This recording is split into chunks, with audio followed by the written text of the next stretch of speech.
उत्तर प्रदेश विधानसभा चुनाव के बाद अब विधान परिषद यानी एमएलसी के चुनाव को लेकर घमासान मचा है। यूपी में एमएलसी की 100 सीटें हैं। इसमें स्थानीय निकाय की 36 सीटों पर चुनाव हो रहा है।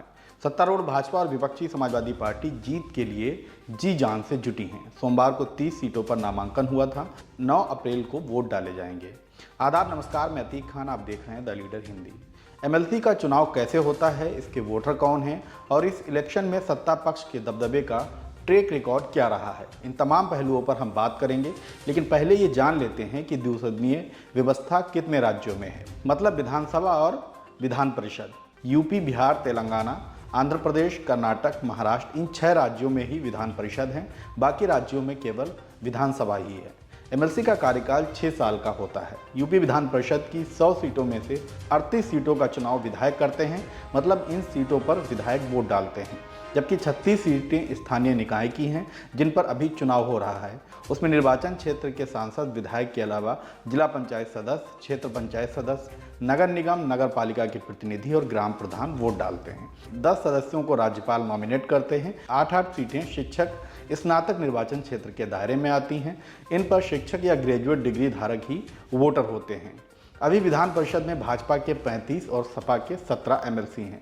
बसपा के 4, कांग्रेस से 1 और अपना दल सोनेलाल से 1 सदस्य हैं। आने वाले दिनों में और भी सीटें खाली होंगी। इस चुनाव में कितनी कठिन है विपक्ष की जीत? आमतौर पर स्थानीय निकाय का चुनाव सत्ता पक्ष के दबदबे वाला माना जाता है। यूपी का ट्रैक रिकॉर्ड ऐसा ही है। एक रिपोर्ट के मुताबिक 2004 में जब मुलायम सिंह यादव मुख्यमंत्री थे, तब समाजवादी पार्टी ने 36 में से 24 सीटें जीती थी। 2010 में मायावती के शासन में बसपा ने 36 में से 34 सीटों पर जीत दर्ज की और 2016 में अखिलेश यादव के कार्यकाल में 31 सीटों पर सपा के एमएलसी जीते थे। इस रिकॉर्ड से ये साफ है कि इस चुनाव में विपक्ष की राह कितनी मुश्किल भरी है।